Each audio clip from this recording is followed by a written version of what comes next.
이번 주제는 공정거래 분야의 다양한 불공정거래 행위 중에서 중소기업 또는 중견기업에게 가장 큰 피해가 될 수 있는 가장 중요한 기술 유출 및 유용 유출에 대한 두 번째 시간입니다. 지난 시간에 하도급법 그리고 기술자료 요구서 및 비밀유지계약서 발급 시스템에 이어 이번 시간은 기술자료 보호 관련의 다른 법률에 대해 알아보자. 하도급법과의 비교를 통해 불필요한 내용은 제외하고 다른 점 위주로 설명하도록 하겠다. 첫 번째 비교 대상은 독점 규제 및 공정거래에 관한 법률, 약칭 공정거래법이다. 공정거래법 제45조 불공정거래 행위의 금지 제1항에서는 사업자는 다음과 고의 어느 하나에 해당하는 행위로서 공정한 거래를 해칠 우려가 있는 행위를 하거나 계열회사 또는 다른 사업자로 하여금 이를 하도록 하여서는 아니 된다라고 정하면서 제8호에서 부당하게 다른 사업자의 사업활동을 방해하는 행위라고 정하고 있다.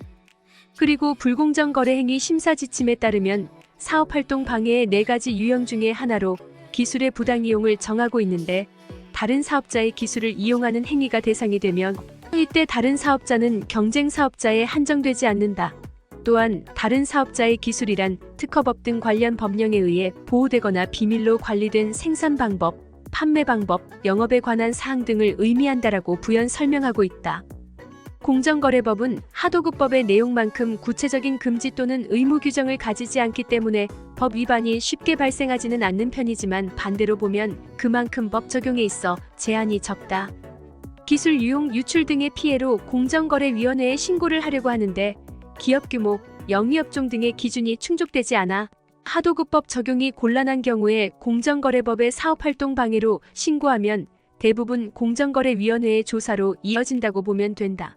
공정거래법은 부당성, 위법성의 판단에 있어 공정거래저해성 또는 불공정성이 인정되어야 하는데 기술의 부당이용은 불공정성을 위주로 판단하며 쉽게 얘기해 불공정한 경쟁수단의 유무이다. 기술 이용의 부당성 여부를 판단하기 위해 기술 이용의 목적 및 의도, 당해, 기술의 특수성, 특허법 등 관련 법령 위반 여부, 통상적인 업계 관행 등을 종합적으로 고려하며 결정적으로 사업활동이 심히 곤란하게 되는지가 중요한 요소이다. 단순히 매출액이 감소되었다는 사실만으로는 부족하며 매출액의 상당한 감소, 거래 상대방의 감소 등으로 인해 현재 또는 미래의 사업활동이 상당히 곤란하게 되거나 될 가능성이 있는 경우를 말한다.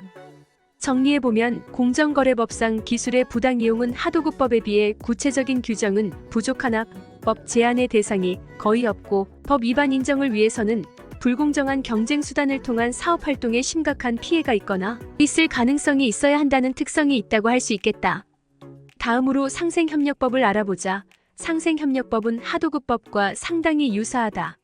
뒤에 이어질 설명에 대한 이해를 돕기 위해 먼저 상생협력법을 하도급법과 간단히 비교해보자.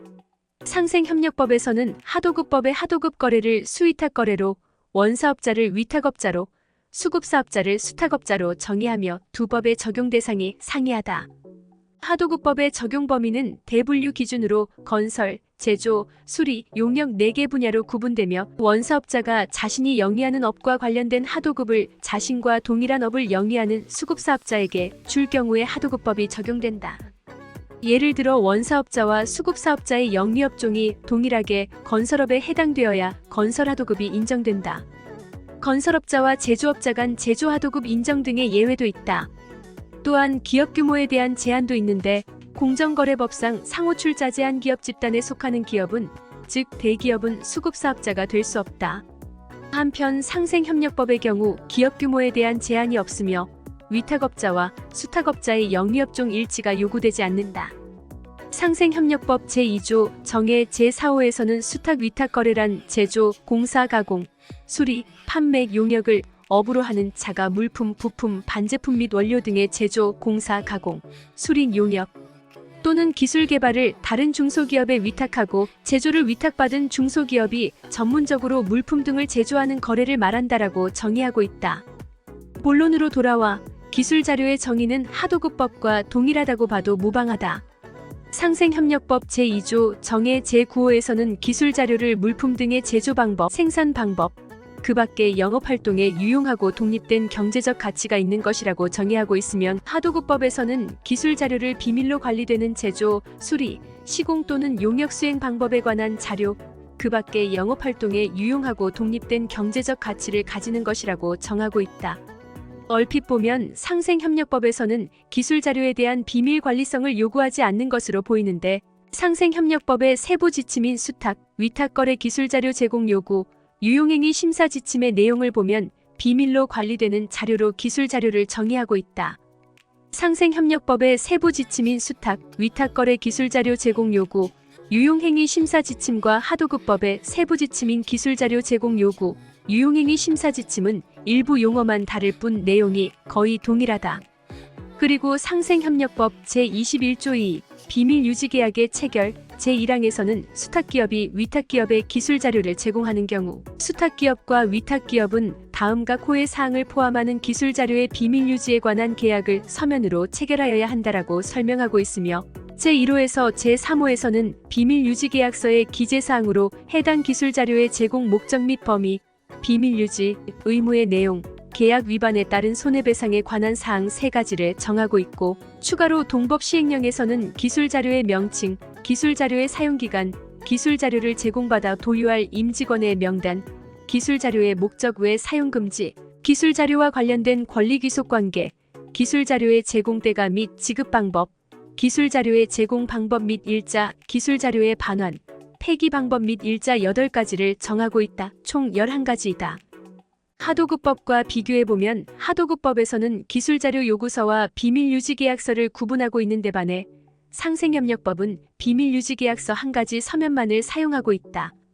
그리고 하도급법의 기재사항은 12가지인데 반해 상생협력법의 기재사항은 1가지가 적은 11가지이다. 그 1가지는 그 밖에 원사업자의 기술자료 제공 요구가 정당함을 입증할 수 있는 사항이다. 서면의 종류가 1가지인지 2가지인지의 차이만 있을 뿐 기재사항의 구성이 사실상 거의 동일하다고 볼 수 있다. 그리고 상생협력법 제25조 준수사항 제1항에서는 위탁기업은 수탁기업의 물품 등의 제조를 위탁할 때 다음과 고의 행위를 하여서는 아니 된다라고 하며 제12호에서 정당한 사유 없이 기술자료 제공을 요구하는 행위를 금지하고 있다. 그리고 제2항에서는 위탁기업은 취득한 수탁기업의 기술자료에 관하여 부당하게 다음 각 호의 어느 하나에 해당하는 유용행위를 하여서는 아니 된다라고 하며 제1호 자기 또는 제3자를 위하여 사용하는 행위, 제2호 제3자에게 제공하는 행위를 금지하고 있다. 기술 유용 유출을 금지하는 것이다.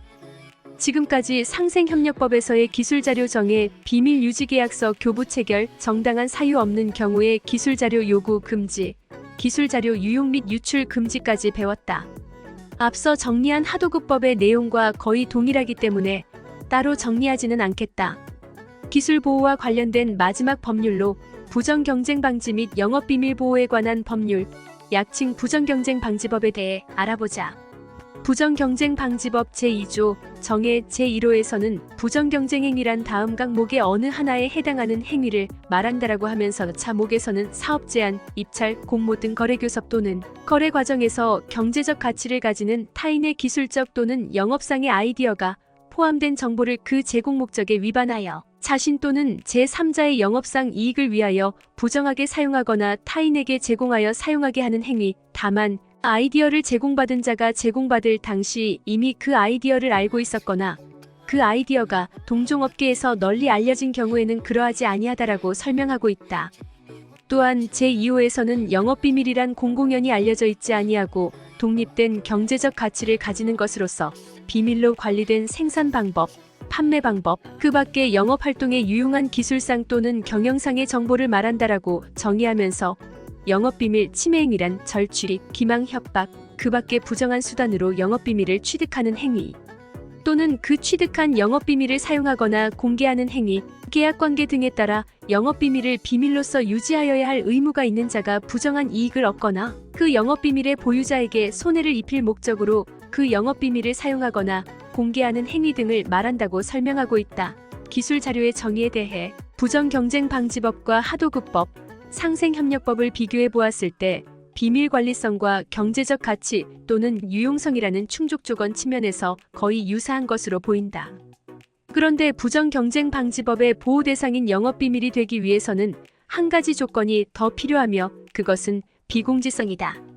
대법원 판례에 따르면 비공지성이란 공공연히 알려져 있지 않은 것으로 그 정보가 간행물 등의 매체에 실리는 등 불특정 다수에게 알려져 있지 않아야 한다는 것이다. 비밀로 관리되는 것에 만족하지 않고 실제 비밀이어야 한다는 것이며, 비밀이란 단독 또는 다수의 비밀일 수도 있다. 그리고 하도급법, 상생협력법과 달리 부정경쟁방지법은 실체가 있는 자료 외에도 아이디어까지 보호 대상으로 정한다. 이제 마지막으로 하도급법, 상생협력법, 공정거래법, 부정경쟁방지법을 기술자료의 요건, 보호범위, 위법성의 판단, 제재 등의 측면에서 종합적으로 비교해보자. 먼저 기술자료로 인정되기 위한 요건을 비교해보자. 하도급법 및 상생협력법에서는 기술자료의 요건으로 경제적 유용성, 비밀관리성이 요구되며 두 가지 요건의 비공지성까지 더해 세 가지 요건을 충족되어야 한다. 그리고 공정거래법에서는 다른 법에 의해 보호받지 않는 기술자료의 경우에 한해 비밀관리성을 요구한다. 한 가지 예를 들자면 특허로 등록된 기술의 경우, 특허법 또는 공정거래법의 적용 대상은 되지만 공개된 자료로서 비밀관리성, 비공지성 요건을 충족하지 못해 하도급법, 상생협력법의 적용 대상은 되지 못한다. 부정경쟁방지법에서는 부정경쟁 행위의 대상은 될 수 있으나 영업비밀에 해당되지는 못한다. 다음으로 보호범위를 비교해보자. 하도급법, 상생협력법, 공정거래법의 경우 물리적 형태의 기술자료, 즉 실체가 있어야 법 적용의 대상이 되지만 부정경쟁방지법의 아이디어까지 보호 대상으로 폭넓게 포함하고 있다. 물론 아이디어가 단순히 생각에 그쳐서는 안 되겠으며 문자, 도형, 기호, 그림 등의 형태로 증명이 가능하여야 하겠다. 다음으로 위법성의 판단 요건을 비교해보자.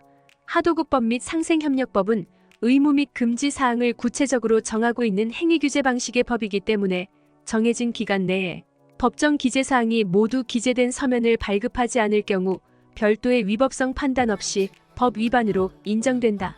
기술자료 요구서 또는 비밀유지계약서 미발급, 지연발급, 불완전 발급이다. 기술자료 유용 유출 등도 그 자체로서 법 위반 행위가 된다. 정당한 사유 없는 기술자료 요구의 경우 원사업자 또는 위탁업자가 정당성을 입증해야 하는 부분으로 입증하지 못할 경우 위반으로 인정이 되겠다. 부정경쟁방지법 역시 영업비밀의 부당취득, 유용, 유출 등의 행위에 대해 별도의 위법성 판단을 요구하지 않는다. 공정거래법의 위법성 판단 기준은 기술의 부당이용으로 인한 피해 기업 매출액의 상당한 감소, 거래 상대방의 감소 등으로 인해 현재 또는 미래의 사업활동이 상당히 곤란하게 되거나 될 가능성이 있는지 여부가 된다. 마지막으로 법률별 위반 시 제재의 종류에 대해 알아보자. 4개 법률 모두 기본적으로 법 위반 행위에 대한 시정명령이 가능하고 손해배상에 대한 근거를 포함하고 있는데, 하도급법 및 상생협력법의 경우 손해배상의 기준이 손해액의 5배 이내라는 기준이 있으나 공정거래법 및 부정경쟁방지법의 경우 손해배상액 산정을 위한 구체적 기준이 없다. 또한 하도급법 및 공정거래법은 징벌적 제재로서 과징금을 포함하고 있으며 하도급법은 위반금액 2배 이내, 공정거래법은 연평균 매출액의 4% 이내로 정하고 있다. 반면 상생협력법 및 부정경쟁방지법에서는 과징금 제도가 없어 법의 실효성이 떨어진다는 지적이 있는 것이 사실이다. 상생협력법에서는 기술자료 보호와 관련하여 비밀유지계약서 체결을 하지 않을 경우 1천만 원 이하의 과태료가 있기는 하나 기술자료 유용, 유출 등에 대한 과태료는 없는 실정이다. 부정경쟁방지법은 부정경쟁 행위에 대한 직접적인 과태료조차 없는 실정이다. 지금까지 긴 시간 동안 기술자료의 유용, 유출, 탈취 등을 방지하는 주요한 법률인 하도급법, 상생협력법, 공정거래법, 부정경쟁방지법에 대해 알아보았다. 각 법률마다 고유한 성격, 특징 등이 있었는데, 그럼 우리는 어떻게 기술자료 관련 위반 리스크를 통제할까? 타인의 기술자료를 요구, 이용, 취득할 때마다 모든 관련법을 검토해야 할까? 그러기에는 회사의 인적, 시간적, 비용적 자원 낭비가 너무 심하다. 필자가 가장 합리적인 컴플라이언스 통제 방안을 제시해 보도록 하겠다. 우리는 앞에서 여러 기술자료 관련법을 비교해 보았고, 그 중에서 규제하는 행위가 가장 구체적으로 다양하고 위반 시 제재가 가장 강력한 법이 하도급법이라는 것을 이제 알고 있다. 다만 하도급법은 기업 규모 적용 대상 등 법 적용 요건이 까다롭고 실체의 유무가 다소 모호한 아이디어의 보호가 약하다는 단점이 있는 것도 한다. 그리고 하도급법과 상생협력법이 규제 행위 내용의 측면에서 매우 유사하다는 것도 알고 있다. 해답이 거의 나왔다. 결론은 통제 대상 행위를 가장 상세한 하도급법의 기준으로 정하고 법 적용 대상 거래는 보호 대상이 비교적 폭넓은 상생협력법으로 하며 보호 대상 기술 자료에 아이디어를 포함하는 것이다. 공정거래법 또는 부정경쟁방지법처럼 거래 대상에 제한을 두지 않는 방법도 있으나 이는 효율적인 통제라는 측면에서 합리적인 방안이라고 할 수 없겠다. 실제 필자는 현업에서 기술자료 요구서, 비밀유지계약서 발급 시스템을 설계하여 운영 중이며 대상 거래를 상생협력법으로 정하고 기술자료 유형의 아이디어까지 포함하고 있다. 독자가 속해 있는 각 회사의 사정에 맞게 합리적인 컴플라이언스 방안을 구축하기 바란다. 컴플라이언스 아카데미, 공정하고 투명한 사회에 기여합니다. 감사합니다.